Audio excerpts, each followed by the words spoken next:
Então, a permanência das mulheres no posto de trabalho é realmente muito significativa. E eu tenho certeza que quando o governo, na sua regulamentação, abre-se também para poder fortalecer quem são essas empresas amigas das mulheres, quem são essas empresas de boas práticas que vão além da questão da igualdade salarial. A gente pode conversar, por exemplo, sobre a questão da creche, sobre a questão da alimentação, sobre o respeito à amamentação, porque nós somos mulheres e nós queremos ter o trabalho, mas o trabalho decente. Eu observei aqui no início do programa, Tereza e Jaque, né? A Rebeca e eu fizemos essa ponderação de que é um marco do governo Lula esta lei da igualdade e da equidade salarial, porque ele marca exatamente a mudança, a transição do governo Lula de uma sequência de medidas que foram restaurar o que havia sido destruído no tempo pós-golpe, no tempo do bolsonarismo, né? Bolsa Família,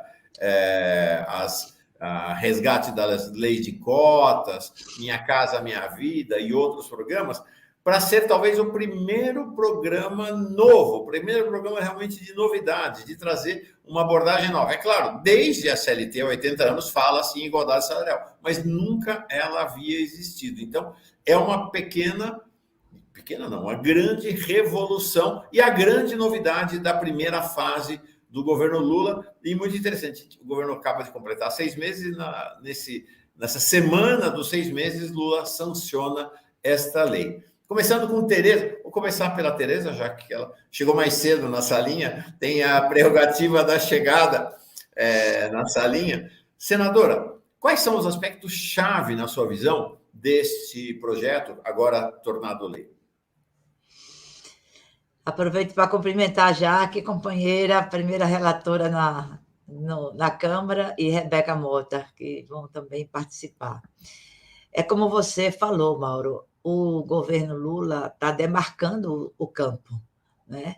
Esse projeto de lei, ele foi apresentado no Dia da Mulher, junto com várias outras ações em busca da efetivação do direito das mulheres em todas as áreas, né? Em todas as áreas da sua vida. E não podia ficar de fora a área profissional, porque a mulher, desde que entrou no mercado de trabalho, lá no pós-Segunda Guerra, no período da industrialização, que sofre discriminações de jornada de trabalho, de salário, de direitos. Ainda hoje, há empresas que não aceitam mulher casada ou mulher grávida por causa da licença maternidade. Perguntam logo se está ainda em idade fértil.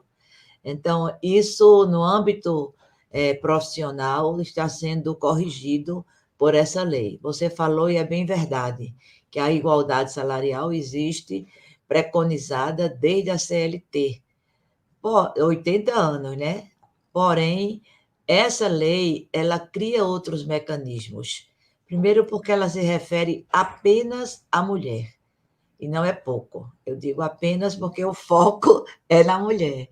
E ela não apenas diz que deve haver igualdade salarial entre homens e mulheres, ela cria mecanismos de sanção para quem não cumprir e cria mecanismos de controle a partir dos relatórios, né, que obrigatoriamente devem ser emitidos. É, portanto, um dia de muita alegria para nós. A autonomia econômica das mulheres, ela tem rebatimento positivo em muitas outras coisas. Muitas vezes a mulher permanece morando com o companheiro agressor porque não tem para onde ir, não tem como se sustentar. Então, essa medida, ela se comunica com o direito da mulher, com o combate à discriminação, com o combate à misoginia, e traz à tona um problema que precisa ser corrigido no Brasil. Eu tenho uma pergunta para a Jaque. Agora, eu estava lendo uma matéria onde ela foi entrevistada, e aí, Jaque, uma das coisas que você fala na matéria é sobre a gente também criar empregos formais, né? E isso vai um pouco na contramão do que o mercado tem desenvolvido hoje em dia, que são os empregos informais, né? As pessoas têm trabalhado mais como freelancer, por exemplo. De que forma essa lei ela pode, então, ser colocada em prática já agora, com a criação desses empregos formais? Bom, primeiro, Rebeca, que eu quero dizer que essa data é muito importante para o Lula sancionar essa lei. Nós estamos iniciando o Julho das Pretas, né? Que é o mês onde a gente celebra o Dia Nacional de Teresa de Benguela e, ao mesmo tempo, também o Dia Internacional da Mulher Negro, Latino-Americana e Caribenha. Então, o mês de julho, Mauro e Teresa, representam muito para nós.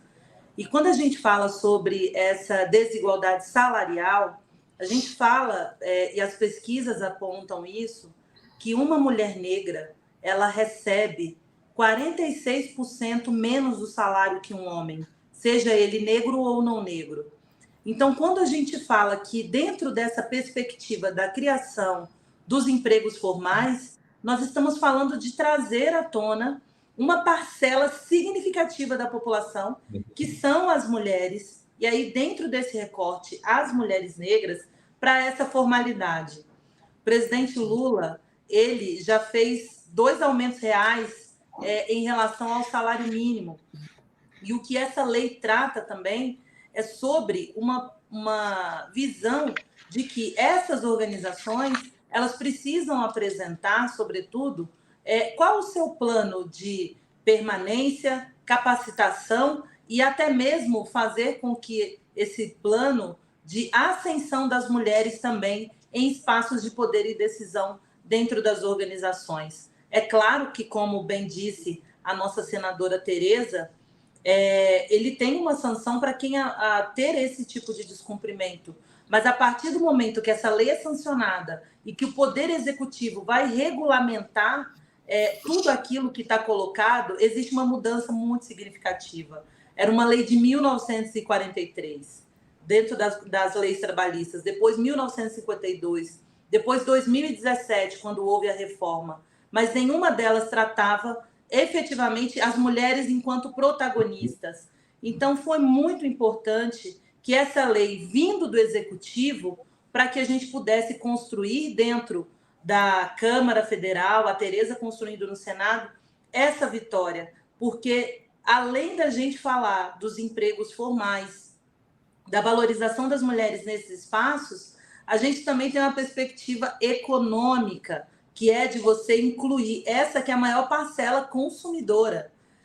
Não é possível, por exemplo, admitir que nós, sendo 50% da população brasileira, ainda que somos uma das maiores consumidoras dos produtos, inclusive muitas vezes pagamos mais caro um produto em relação ao produto que o homem usa. Então, nós somos a consumidora e essa igualdade salarial, ela pode representar um aumento de mais de 0,2%, por exemplo, do nosso produto interno bruto. Então, a permanência das mulheres no posto de trabalho é realmente muito significativa. E eu tenho certeza que quando o governo, na sua regulamentação, abre-se também para poder fortalecer quem são essas empresas amigas das mulheres, quem são essas empresas de boas práticas que vão além da questão da igualdade salarial, a gente pode conversar, por exemplo, sobre a questão da creche, sobre a questão da alimentação, sobre o respeito à amamentação, porque nós somos mulheres e nós queremos ter o trabalho, mas o trabalho decente.